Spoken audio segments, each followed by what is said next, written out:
Good morning, students. Welcome to my YouTube channel.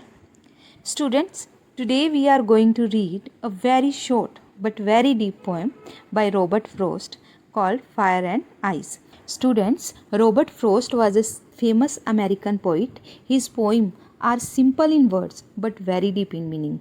In Fire and Ice, he uses fire and ice as symbols of human emotions. So let us read the poem now and try to understand what Frost wants to tell us about the end of the world and about our own emotions. Some say the world will end in fire, some say in ice. कुछ लोग कहते हैं कि दुनिया का अंत आग में होगा, कुछ कहते हैं कि बर्फ़ में। स्टूडेंट्स, यहाँ कवि अपने दो तरीके के विचार बताते हैं कि कुछ लोग मानते हैं कि दुनिया का जो अंत है वो आग से नष्ट होके होगा और दूसरी तरफ कुछ मानते हैं कि बर्फ़ से दुनिया का अंत होगा। बच्चों, यहाँ पर कवि का आग से मतलब दुनिया का आग में जलकर नष्ट हो जाना नहीं है, बल्कि आग से मतलब इच्छाएं, लालच, गुस्से से है। जबकि दूसरी तरफ कवि का मानना बर्फ़ में दुनिया का जमकर नष्ट हो जाने से नहीं है, बल्कि बर्फ़ से कवि का अभिप्राय है कि घृणा, नफ़रत और जो जेलसी का भाव लोग एक दूसरे के प्रति रखते हैं उससे है। From what I have tasted of desire, I hold with those who favor fire.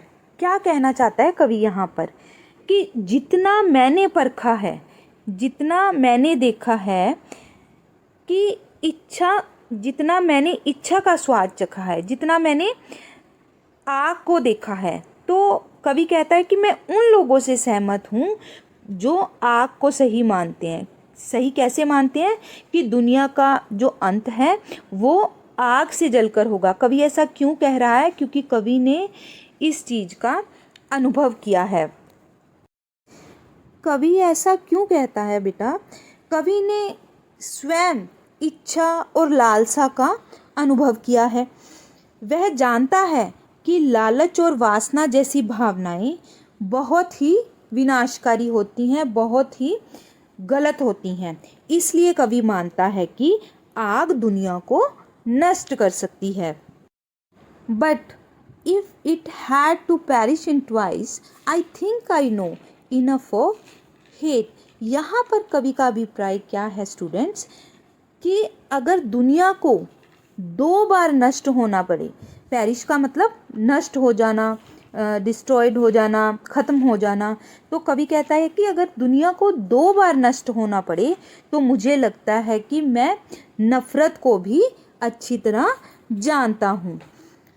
कवि कहना चाहता है कि नफ़रत भी आग के जितनी ही विनाशकारी है।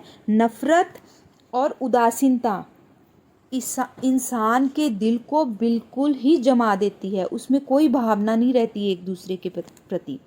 To say that for destruction ice also great and would suffice to say that, यह कहने के लिए कि डिस्ट्रक्शन का मतलब होता है विनाश, विनाश के लिए ice is also great, ice भी महान है, and would suffice, and what is the meaning of suffice? पर्याप्त है, महान है और पर्याप्त है। यहाँ स्टूडेंट्स कवि क्या निष्कर्ष निकालता है कि आग और बर्फ दोनों ही दुनिया को नष्ट करने में सक्षम है। अगर आग से अंत नहीं होगा तो बर्फ से अवश्य ही अंत होगा। So students, what is the central idea of this pome? बेटा, यह कविता हमें यह बताती है कि मानव की जो अनियंत्रित भावनाएं हैं, इच्छाएं हैं, इच्छाएं, भावनाएं किसको बोला गया है? आग को बोला गया है। और जो घृणा है, घृणा किसको बोला गया? नफ़रत किसको बोला गया? वो बर्फ़ को बोला गया। दुनिया को नष्ट करने के लिए पर्याप्त है। संदेश इस कविता से हमें यह मिलता है कि केवल प्राकृतिक शक्तियाँ, बाढ़, सूखा या भूकंप ये ही नहीं, बल्कि इंसान की कमजोरियां भी पृथ्वी का विनाश कर सकती हैं। सो स्टूडेंट्स, यहाँ पर पोएम से रिलेटेड कुछ क्वेश्चंस हैं जिनको भी हम डिस्कस कर लेते हैं। First question is, there are many ideas about how the world will end. Do you think the world will end someday? Have you ever thought what would happen if the sun got so hot that it burst or grew colder and colder? तो यहाँ पे पूछा जा रहा है कि आपका अनुमान क्या है कि क्या एक दिन संसार नष्ट हो जाएगा, और होगा तो वो कैसे होगा।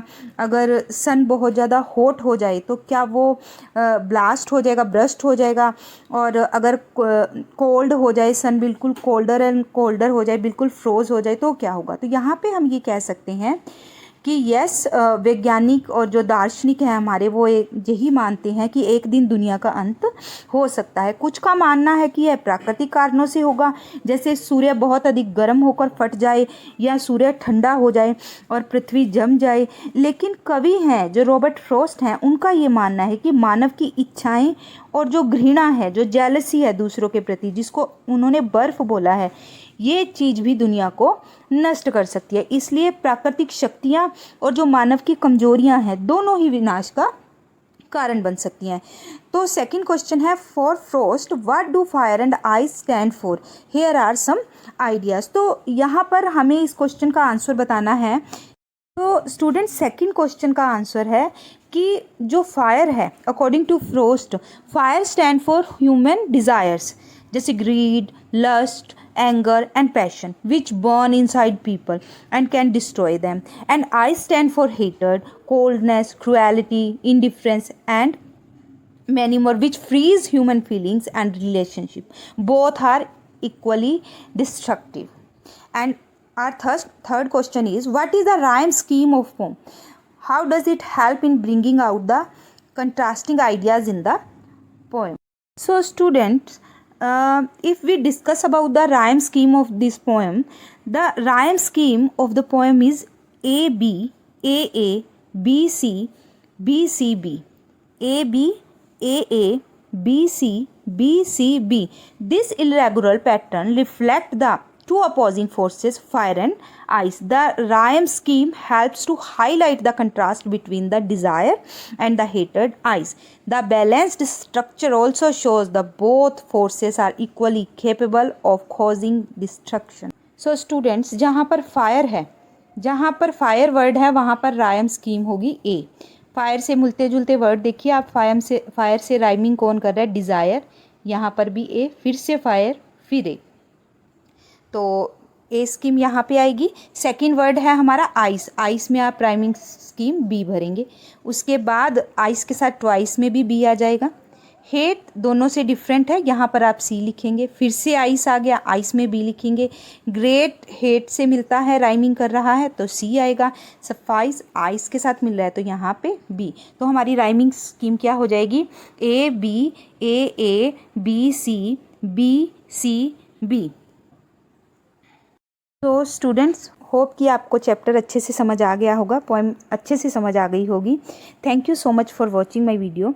Please like, subscribe and share the video. Till then, take care. Bye bye.